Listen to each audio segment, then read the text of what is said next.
বন্ধুগণ, আজকের এই মহাসমাবেশের মাধ্যমে আমরা প্রমাণ করে দিচ্ছি হেফাজতে ইসলাম বাংলাদেশ এই দেশ জাতি মানবতা এবং ইসলাম মুসলমানদের বিরুদ্ধে দেশি বিদেশি যে কোনো চক্রান্তের প্রতিবাদ করার জন্য এবং প্রতিবাদ করতে সবসময় প্রস্তুত হয়ে আছে। হেফাজতে ইসলাম মধ্যে যায় নাই, বিলীন হয়ে যায় নাই, ঝড়ের মতো আসে, ষড়যন্ত্র তসতস করে দিয়ে আবার ঝড়ের মতো পড়ে যায়।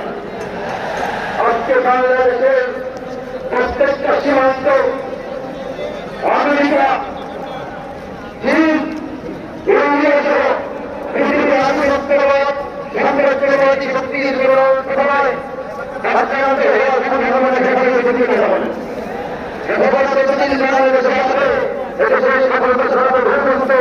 এবং ইসলামের নিরাপত্তা সাধনের জন্য জীবন কোরবান করার জন্য প্রস্তুত হয়ে আছে।